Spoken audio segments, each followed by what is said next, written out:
Hoje à noite, na mesma pegada de hoje de manhã, mas obviamente com outra ênfase, com outro ponto de partida, nós vamos continuar nessa nossa série de mensagens, Andando com o Tanque Vazio.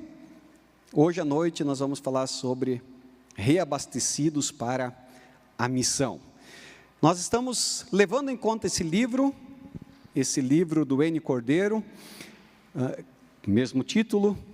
Ele se inspirou na nossa série, não? Andando com o Tanque Vazio é o testemunho dele, como pastor, que no auge do seu ministério enfrenta um burnout terrível. Ele se viu esgotado física, emocional, espiritualmente, e ali compartilha honestamente como ele chegou a esse ponto, mas também compartilha como no meio dessa situação encontrou a graça de Deus, o cuidado, a providência, o descanso e a renovação no próprio Senhor. E hoje à noite, além disso tudo, a gente tem uma tela sendo pintada aqui à minha direita, né? E essa tela vai ilustrar um pouco tudo que nós vamos falar hoje à noite, e ao final ela vai estar à disposição. Se você quer levar ela para a sua casa, você pode levar essa tela para a sua casa, e você pode fazer uma oferta por ela que nós vamos encaminhar para a missão.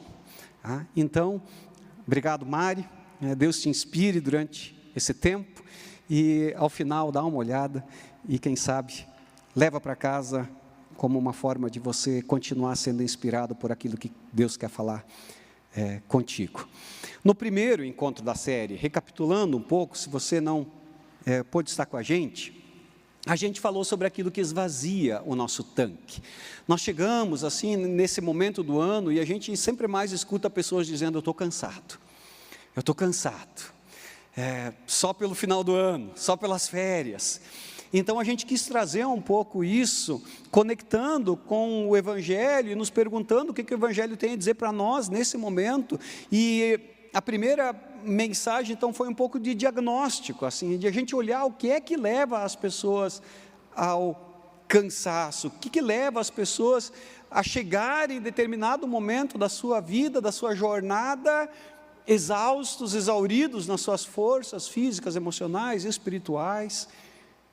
E nós falamos que há fatores externos, crises econômicas e sociais, perdas repentinas, impotência diante de problemas insolúveis, ou às vezes os problemas nem são insolúveis, mas a gente não se dá conta da nossa limitação, da nossa impotência, ou eles são de fato insolúveis e a gente continua lutando e não percebe isso. Então são fatores que às vezes vão nos sugando, vão nos cansando, vão nos enfraquecendo. Mas há também fatores internos que nos levam a isso.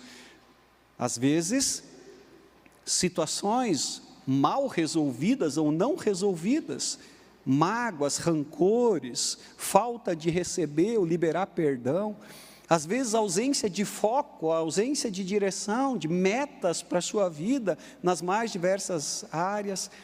Às vezes uma autoimagem distorcida, eu não sei quem eu sou, a minha identidade não está firmada em Cristo, então eu preciso agradar as pessoas para que elas gostem de mim, e aí eu não sei dizer não para ninguém, e alguém um dia disse: quer desgraçar a tua vida, então viva para agradar todo mundo. Isso é a nossa autoimagem, a nossa identidade não está bem definida, facilmente a gente vive, de repente está equilibrando o prato e fazendo, de modo que ali na frente cai exausto. Mas também uma espiritualidade doentia pode levar a isso. E basicamente a gente fala de duas coisas nesse sentido. Uma espiritualidade doentia do legalismo, do pode e não pode, do policiamento moral, da sanitização moral que às vezes a espiritualidade nos impõe. Ou o outro lado da mesma moeda, que é a licenciosidade, a libertinagem, onde eu vivo de qualquer jeito, achando que no final Deus vai dar um jeito, porque afinal de contas Ele é bom. Ambas são caminhos de cansaço e, por que não dizer, caminhos de morte. Mas tem também ainda, por fim, fatores culturais que nos levam ao cansaço. Por exemplo, a gente vive numa cultura que valoriza as pessoas por aquilo que elas produzem e por aquilo que elas consomem. Então, eu sou por aquilo que eu tenho, por aquilo que eu faço, e isso, de novo, é um caminho que nos leva a esvaziar o nosso tanque. Também, essa coisa do desejo e da satisfação. Nós vivemos tendo que ter cada vez mais. Desejamos sempre mais, ansiamos por sempre mais, e nunca encontramos a satisfação. É uma cultura que nós vivemos. E, por fim, essa dinâmica entre o utilitarismo e a provisão. A gente acha que pessoas, coisas e às vezes inclusive Deus estão aí para que a gente tire um proveito, se tornam objetos para nossa utilidade. E a gente esquece que as coisas estão aqui para nossa provisão. Busque em primeiro lugar o reino de Deus, a sua justiça, e essas coisas serão acrescentadas, diz a palavra de Deus. Não tudo vai ser acrescentado. Não todas as coisas vão ser acrescentadas, mas sim aquilo que nós precisamos para a nossa provisão, Deus garante, porque Ele diz, eu nunca vi um justo mendigar o pão. Então, quando nós entendemos isso e encontramos satisfação em Deus, a gente para de lidar de uma forma equivocada com as pessoas e as coisas.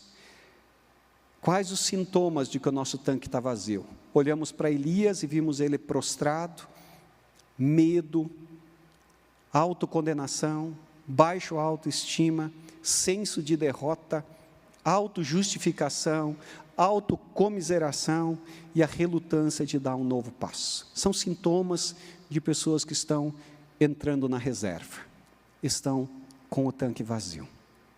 Talvez esse seja o seu diagnóstico, talvez esses sejam sintomas que você está experimentando.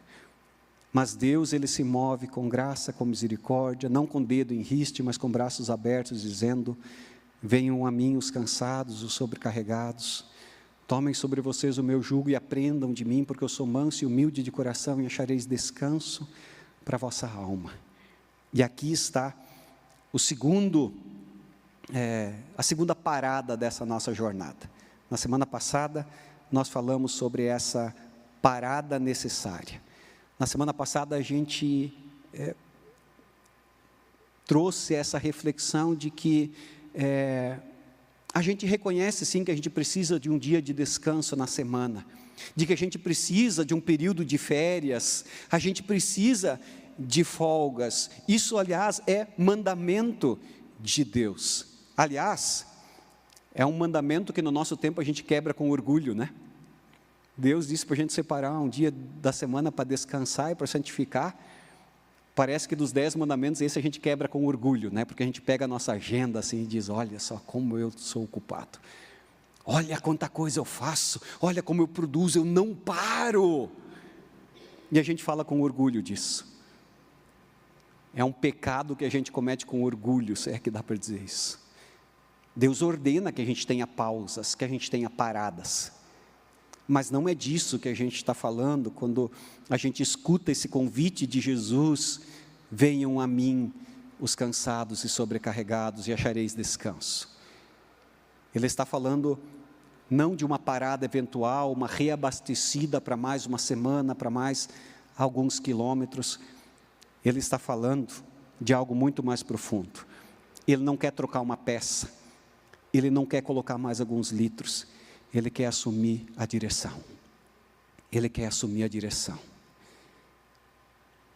Ele quer sentar no banco do motorista. Ele quer assumir o volante. Ele quer que o jugo esteja compartilhado com ele na direção da tua vida. Queridos, nós precisamos fazer uma reflexão muito séria sobre isso. A vida cristã está relacionada a uma troca de governo. A vida cristã, ela está diretamente relacionada a um princípio Que Paulo, por exemplo, diz: já não sou eu quem vive, mas Cristo vive em mim. E o viver que agora vivo na carne, o vivo pela fé no Filho de Deus. Ou seja, não sou eu mais que vive, não sou eu mais que governo, a agenda não é mais minha, o calendário não é mais meu, a vida não é mais minha, o controle não é mais meu. Eu me rendo, eu entrego a direção, eu entrego o governo para Ele que quer ser Senhor da nossa vida, Senhor da nossa existência. E eu acho que a conversa que nós vamos ter daqui para frente só faz sentido se a gente parar aqui e responder uma pergunta: você já entregou a direção da tua vida para o Senhor Jesus? Você já entregou o governo da tua existência para Jesus? Queridos, não importa quanto tempo você esteja frequentando uma igreja, não importa o quanto você já conheça da Bíblia, não importa o quanto você já tem feito para Deus, importa se você já entregou a tua vida a Ele, importa se você já entregou o governo da tua vida para Ele. E o pessoal está vindo aqui para frente porque nós queremos fazer uma pausa e pensar sobre isso. E eu quero te convidar a parar e pensar sobre isso. E nós queremos te dar uma oportunidade para hoje à noite responder essa pergunta diante de Deus. E por que não diante dessa igreja reunida? Porque a Bíblia diz: se em teu coração creres e com a tua boca confessares que Jesus Cristo é o Senhor, você terá salvação, você terá vida plena e abundante aqui agora, a vida eterna depois. Você de fato encontrará descanso em Cristo, e Ele conduzirá a tua vida para esse fim bem-aventurado e glorioso. Você já entregou a direção da tua vida para Deus, para Jesus? Como é que a gente faz isso? É simples, é isso que a palavra diz: em teu coração você crê, e se com a tua boca você confessar que Jesus Cristo é o Filho de Deus, que veio a esse mundo, que morreu na cruz, pagou o preço do nosso pecado, da nossa separação, da nossa rebeldia ao plano original de Deus, você tem a salvação. Nesse exato momento, o Espírito Santo passa a habitar no teu coração, e de dentro para fora, faz essa obra de renovação constante. Por isso, enquanto o louvor canta de novo esse hino que nós acabamos de ouvir, eu quero te convidar, se você quiser tomar essa posição em Cristo nessa noite, que você fique de pé no teu lugar, e nós vamos orar depois por isso, e nós vamos abençoar essa tua decisão, no desejo de que aquilo que a gente vai falar depois faça sentido, e que você experimente de fato essa presença renovadora, restauradora de Deus na tua vida. Então, enquanto a gente canta, se você quiser cantar, mas se você quiser fechar os seus olhos, quer apenas deixar Deus falar contigo, também através dessa canção ainda. E se você quiser tomar essa decisão, se você sentir no teu coração que você precisa dar esse passo, onde você está, fica em pé, e depois, ao final desse hino, nós queremos orar por ti. E depois nós continuamos a pregação. Estava eu, quando um homem judeu viu a sede que havia em mim, sem me ouvir conheceu e me ofereceu uma água que jorra sem fim. Dá-me de beber, pois tenho sede. buscar em outras fontes. Não precisarei aqui voltar pra minha sede saciar, uma vez que eu já ouvi teu falar. Tu és por quem a minha alma esperou, a fonte da vida que me encontrou.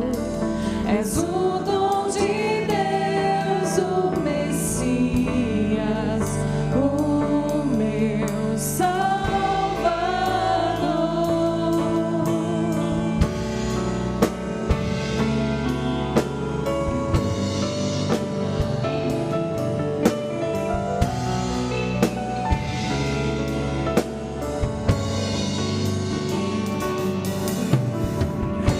Tão doce estava eu, quando o homem judeu viu a sede que havia em mim. Se me ouviu, conheceu e me ofereceu uma água que jorra sem fim. Dá-me de beber, pois tenho sede. Não quero mais buscar em outras fontes. Não precisarei aqui voltar pra minha sede saciar, uma vez que eu já ouvi teu falar. Tu és por quem a minha alma esperou, a fonte da vida que me encontrou. És o dom de Deus, o Messias, o meu Salvador. Tu és por quem a minha alma esperou, a fonte da vida que me encontrou. És o dom de Deus, o Messias, o meu Salvador. Quero beber do teu rio, Senhor. Sacia minha sede, lava o meu interior. Eu quero fluir em tuas águas. Eu quero beber da tua fonte, fonte de águas vivas. Tu és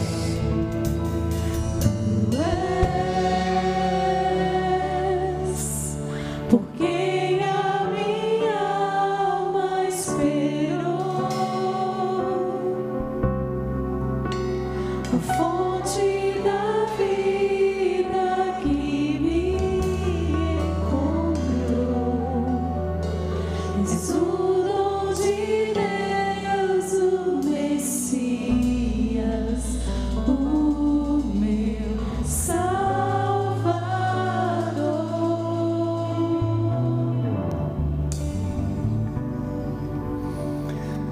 Permanece com seus olhos fechados. Pai querido, eu te louvo pela vida daqueles que agora reconhecem que precisam que tu assumas a direção da vida. Te louvo porque o teu Espírito Santo agora testificou nesses corações de que precisam realmente se render à tua graça, à tua misericórdia. Obrigado, Deus, porque tu prometes agora estar com eles até o fim dos tempos.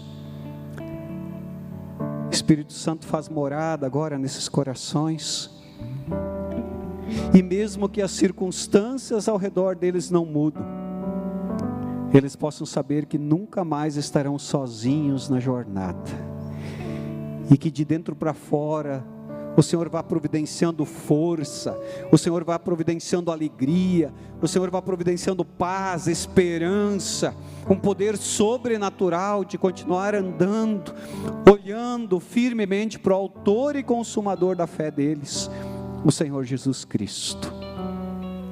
Abençoa, Senhor, marca com o teu sangue, não permita que o maligno toque.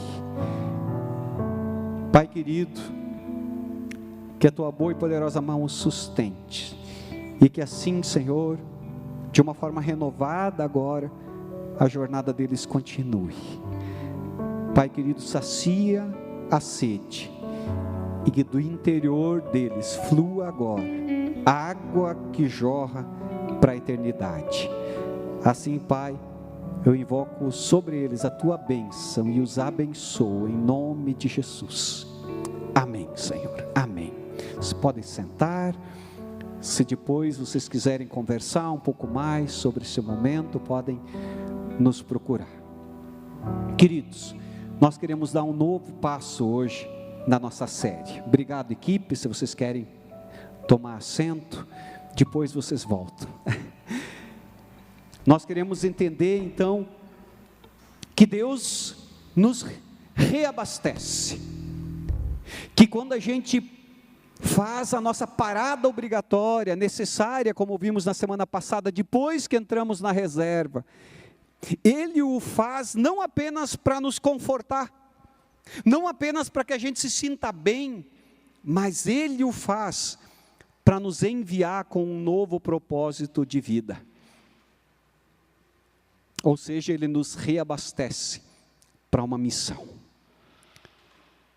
E nós queremos olhar como isso aconteceu na vida dos discípulos de Jesus, à luz do texto de João 19.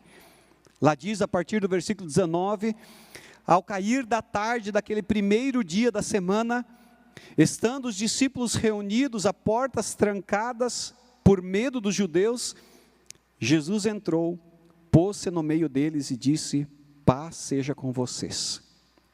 Tendo dito isso, mostrou-lhes as mãos e o lado. Os discípulos alegraram-se quando ouviram. Novamente Jesus disse: paz seja com vocês. Assim como o Pai me enviou, eu os envio. E com isso, soprou sobre eles e disse: recebam o Espírito Santo. Que momento é esse que os discípulos estão vivendo? Que momento é esse que eles estão trancados com medo dos judeus? É o momento depois da morte de Jesus. Eles estão trancados, eles estão feridos, eles estão confusos, eles estão decepcionados, eles estão com medo de morrer. Eles tinham visto Jesus morrer. E eles dizem: se fizeram isso com o Mestre, o que farão de nós? E parece que, ao verem Jesus morrer, eles veem morrer os seus sonhos, eles veem morrer o seu projeto de vida, eles veem morrer o propósito que os moviam. Eles estão exaustos, eles estão totalmente na reserva das suas forças, do seu ânimo, da sua esperança, da sua motivação, da sua alegria. E é exatamente nesse momento que Jesus entra nesse lugar de medo, nesse lugar de paralisia, nesse lugar de desespero, nesse lugar de frustração, e aparece como ressurreto. aparece como vitorioso, aparece como aquele que venceu a morte, venceu o pecado, venceu o diabo. Entra sem bater, atravessa as portas fechadas e diz: paz seja com vocês. Queridos, antes de dar uma missão, antes de dar uma nova tarefa, antes de pedir algo, Jesus restaura esses homens. Jesus restaura essas mulheres. Sim, havia mulheres entre eles. Antes de querer que eles façam algo, digam algo, ofereçam algo para Ele, Ele se doa a eles. Ele mostra as marcas da cruz em suas mãos, a marca da lança do soldado romano do seu lado, como sinais claros de que a vitória de Deus passa pela vulnerabilidade do ser humano, passa pelas nossas fraquezas, passa pelas nossas limitações, e não pela nossa força, e não pela nossa performance, e não pelas nossas capacidades, e não pelos nossos desempenhos, e não por aquilo que a gente pode, tem, consegue oferecer a Ele. E por isso, Ele diz: paz esteja com vocês, paz esteja em vocês, paz esteja sobre vocês. E então sopra o Espírito Santo. O mesmo sopro que é liberado aqui sobre os discípulos. Inclusive o termo que é usado aqui é o mesmo termo que é usado em Gênesis 2:7, quando Deus sopra o fôlego de vida sobre Adão e faz dele ser vivente, como diz a palavra. João quer mostrar nesse texto que Jesus está criando algo novo a partir desse momento. Está criando um povo que é reanimado, que é reavivado, que é restaurado, que é enchido pelo sopro da sua graça. Isaías 42:3 diz que Deus não esmagará a cana quebrada e nem apagará o pavio que fumega. Deus não descarta os cansados, Deus não descarta os desanimados, Deus não descarta quem entra na reserva. Ele reacende, Ele preenche de novo. E nesse sentido, a primeira coisa que a gente precisa aprender nessa noite, nessa temática de que somos reabastecidos para a missão, de que missão não é ativismo, é resposta a uma presença. Missão não é ativismo, é resposta a uma presença.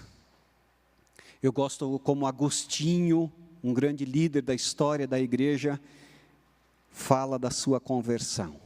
Ele diz assim: tarde te amei, beleza tão antiga e tão nova, tu estavas dentro de mim e eu fora. Deus restaurou Agostinho não com uma exigência, mas com amor. Deus restaura esse homem e faz dele um dos maiores líderes da história da igreja cristã. Assim como ele faz com esses discípulos, totalmente quebrados. Tentemos imaginar esses homens. 3 anos antes, eles recebem um convite: vem e segue-me. Vem e segue-me. Eu tenho um projeto, eu tenho um reino para vocês. E eles o fazem. E a palavra diz que alguns deixaram a sua profissão. Pescadores, coletores de impostos. Diz que deixaram os seus bens, deixaram redes, deixaram barcos, deixaram a coletoria. Deixaram família. Pedro, Tiago e João, aqueles pescadores estavam lá. O pai deles estava lá. Deixaram a sua sociedade. sua empresa de pesca, para seguir Jesus. E eles fazem isso com tudo que são, com tudo que têm, fazem de Jesus o projeto da sua vida. E agora esse homem está morto, pregado a uma cruz. Imagina o que isso gera no coração, na vida desses homens. E é por isso que de repente Pedro diz: eu vou pescar. E 5 vão com ele. 6 dos 11, porque Judas já tinha se suicidado, dizem: acabou tudo. O que nos resta é voltar para o barco, para a rede, para a pesca, tentar recomeçar. Em Lucas 24 diz que 2 deles estão num caminho de Emaús, estão caminhando de volta para a sua vila, retomar a sua vida. E Jesus se aproxima deles e os restaura. E aquele Pedro que havia negado Jesus, e que chora amargamente quando o galo canta e quando vê o olhar de Jesus, Jesus chama esse Pedro e diz: Pedro, tu me amas? E Pedro diz: eu te amo. Então cuida das minhas ovelhas. E Jesus diz: mas Pedro, tu me amas? E Pedro diz: Senhor, eu te amo. E Jesus: então cuida das minhas ovelhas. E ele pergunta de novo: Pedro, tu me amas? E Pedro diz: sim, eu te amo, então cuida as minhas ovelhas. E restaura aquele que 3 vezes negou, e que diz: eu sou a pior criatura da face da terra, eu não sirvo para nada a não ser pescar. Olha o que eu fiz com meu Senhor, eu traí, eu neguei. E Jesus chega para ele e o restaura, e lhe devolve a dignidade de ser humano, lhe devolve a dignidade de discípulo e faz dele talvez o maior líder dos primeiros dias da igreja primitiva.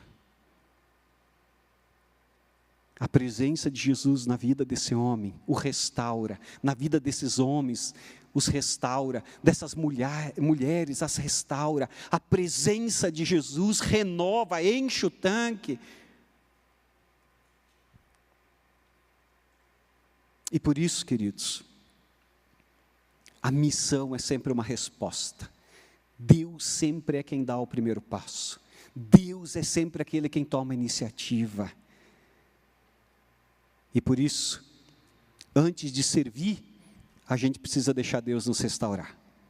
O sopro do Espírito Santo é esse recomeço da missão. E por isso, o Evangelho de Lucas, o mesmo autor que escreve o livro de Atos, termina praticamente com Jesus dizendo: permaneçam na cidade, até que do alto sejam revestidos de poder.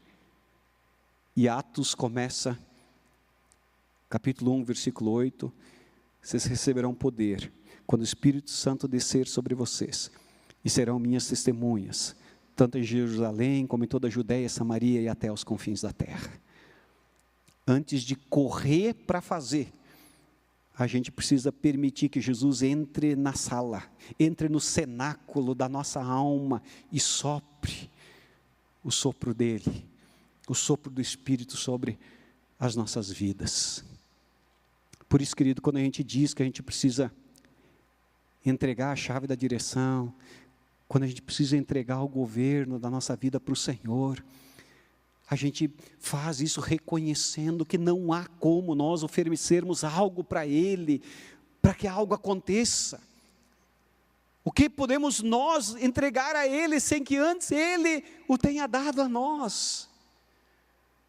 E é o que acontece aqui. Em meio à dor, ao cansaço, à frustração, o desespero, Jesus entra, chega, dá a sua paz e dá do seu Espírito. Missão não é ativismo, é resposta a uma presença. E o combustível dessa missão É esse Espírito Santo que Deus dá. Jesus sabia que nada ia reverter o quadro na vida daqueles homens, a não ser uma intervenção sobrenatural do próprio Senhor. Nenhum tipo de entusiasmo deles, nenhuma força, nenhuma estratégia, nenhum livro de autoajuda e nem mesmo as boas intenções deles tirariam eles desse lugar de exaustão, de medo. Eles precisariam dessa intervenção sobrenatural de Deus, esse poder espiritual. E por isso ele promete e depois cumpre: do alto vocês vão receber poder. Por isso o Espírito Santo é esse combustível que impulsiona homens que em determinados momentos estão cansados, sobrecarregados, mulheres que muitas vezes estão exaustas, a uma missão. Ele dá coragem, Ele dá discernimento, Ele dá amor, Ele dá poder, esse poder que transforma ansiedade em ação, medo em movimento, que transforma egoísmo em compaixão e coloca essas pessoas em movimento novamente. A palavra grega para esse poder do Espírito Santo é dinamis, de onde vem duas palavras na língua portuguesa: dinamite e dínamo. E os engenheiros aí sabem a função do dínamo no motor. Então o Espírito Santo é esse poder, esse dinamite, esse dínamo que nos impulsiona para frente, para retomar a missão, para retomar a tarefa que nunca nos foi tirado, que está em pé desde o começo. Nós somos o povo de Deus em missão na terra, somos parceiros de Deus depois de entregarmos a direção da nossa vida a Ele, na tarefa de restaurar todas as coisas até que elas sejam plenas no seu reino. É esse tempo da história de Deus que nós estamos vivendo, como parceiros de Deus na restauração de todas as coisas, até que no seu reino elas sejam plenas e não haja mais morte, pranto, choro, luto, dor. É só no poder do Espírito Santo, é só debaixo do sopro de Deus que nós podemos fazê-lo. Quando a igreja tenta viver sem o Espírito, ela pode até ser um motor bem potente, mas sem o combustível. E é por isso também que o profeta Zacarias diz: não por força, nem por poder, nem por violência, mas pelo meu Espírito, diz o Senhor dos Exércitos. É pelo Espírito Santo que a missão é possível. E por isso precisamos ser cheios desse Espírito Santo. E cheios não como o Dudu muito bem ilustrou uma vez. Ser cheio do Espírito Santo não é algo que a gente vai botando para dentro, até a gente ficar cheio. Não, é algo no qual a gente é imerso totalmente. Onde toda a nossa vida é uma vida vivida no Espírito. É vivida no poder do Espírito. Por isso, missão não tem a ver com atravessar um oceano e pregar o Evangelho numa ilha, num arquipélago da África, como o Breno e a Rafaela fazem. É isso também. Mas se for só isso, ninguém de nós faz missão, não é verdade? Porque afinal de contas, nós continuamos aqui. Às vezes é atravessar uma rua, às vezes é atravessar uma sala do nosso ambiente de trabalho. E ali, no poder do Espírito Santo, no contexto do nosso trabalho, do nosso estudo, dos nossos relacionamentos, no nosso condomínio, na nossa escola, na nossa vizinhança, seja onde for, testemunharmos do amor, da graça, da salvação, da cruz de Cristo. Quando a gente é cheio do Espírito Santo, a gente serve com alegria, ama com generosidade, testemunha com coragem aonde quer que a gente esteja. E por isso, a gente precisa constantemente dizer: Espírito Santo de Deus, eu quero estar totalmente rendido, imerso na tua realidade. Vem, vem Espírito Santo, vem de novo, enche de novo, inunda todo o meu ser. Por fim, a gente é reabastecido para a missão, para abençoar. A gente é reabastecido para abastecer outros. Deus nunca enche o nosso tanque para que a gente fique parado no posto. Os discípulos de Jesus tiveram uma experiência sobrenatural com Ele. 3 deles, na verdade, Pedro, Tiago e João, são levados a um monte. E eles têm uma experiência sobrenatural, uma revelação especial de Deus. E Pedro diz: Jesus, está tão bom aqui. Vamos construir 3 tendas aqui. Uma para ti, uma para Moisés, uma para Elias. Será que não era uma para Pedro, uma para Tiago, uma para João? Está tão bom aqui, está tão gostoso, esse culto está tão bom, essa adoração está tão boa, esse encontro está tão bom, vamos ficar aqui curtindo. E Jesus diz: não, é lá embaixo. E quando eles descem no pé do monte, a primeira pessoa que eles encontram é um endemoninhado, que precisa ser liberto. Quando o Espírito Santo nos dá experiências, quando Deus nos renova, quando Deus nos enche, Ele o faz, para que a gente, cheio de Deus, enche a vida de outros. Deus nos criou como canais, não como reservatórios. E por isso, Deus nos enche para que a gente transborde, e para que flua de nós para outros, aquilo que Deus nos dá. 2 Coríntios, o apóstolo Paulo dá uma palavra preciosa para nós nesse sentido, onde ele diz: Deus nos consola em todas as nossas tribulações, para que possamos consolar os que estiverem em qualquer angústias.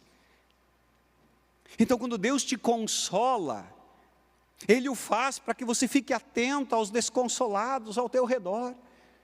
Quando Deus te dá alegria, é porque Ele quer que você olhe para quem está triste ao teu lado. Quando Deus te restaura as forças, é para que você olhe ao seu redor e perceba os cansados e sobrecarregados e seja instrumento de alívio na vida deles. A graça que a gente recebe de Deus tem um destino certo: a outra pessoa, aquela que você vai encontrar no teu caminho, do teu dia a dia.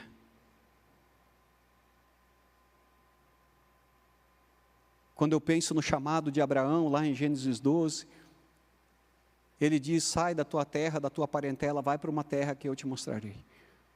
Eu farei o teu nome grande, a tua descendência será grande, como a areia da praia, mais numerosa que as estrelas do céu. Eu te abençoarei. E aí ele continua dizendo: e você será uma bênção. E em ti, todas as famílias da terra serão abençoadas. É um privilégio ser abençoado por Deus. Que privilégio Abraão poder fazer parte, como aquele primeiro que é chamado depois da queda, com esse propósito de ser parceiro de Deus na restauração de todas as coisas. Que privilégio é o meu, que privilégio é o teu, de nesse tempo, nesse lugar, poder ser parceiro de Deus e deixar sinais do seu reino na vida de pessoas ao nosso redor. Mas que responsabilidade é isso também. Que responsabilidade que é tomar essas bênçãos de Deus na nossa vida, glorificá-lo, agradecê-lo, louvar a Ele, adorá-lo por causa delas, mas de passá-las adiante, às pessoas ao nosso redor. Toda vez que Deus restaura o seu povo, Ele o envia de novo ao mundo. Mas, queridos, essa missão, essa tarefa, esse trabalho que Deus dá depois de nos restaurar sempre de novo, é que justamente essa missão, esse envolvimento na obra de Deus, é que mantém o nosso tanque cheio. Porque servir a Deus nesse mundo é o que nos conecta à fonte de toda alegria, de toda paz, de toda esperança, de toda força, de todo poder. Por isso que eu já disse isso aqui, vou dizer de novo e provavelmente vocês vão me ouvir mais vezes. Deus não nos criou para a felicidade. Deus nos criou para o amor. E quando a gente descobrir o caminho do amor, a gente vai ser feliz. A gente vai ser feliz. Porque essa vida no amor de Deus, no amor a Deus acima de todas as coisas, e no amor ao próximo como a nós mesmos, que nós vamos encontrar realmente felicidade, realização plena e verdadeira. Então, quando a gente se deixa enviar por Deus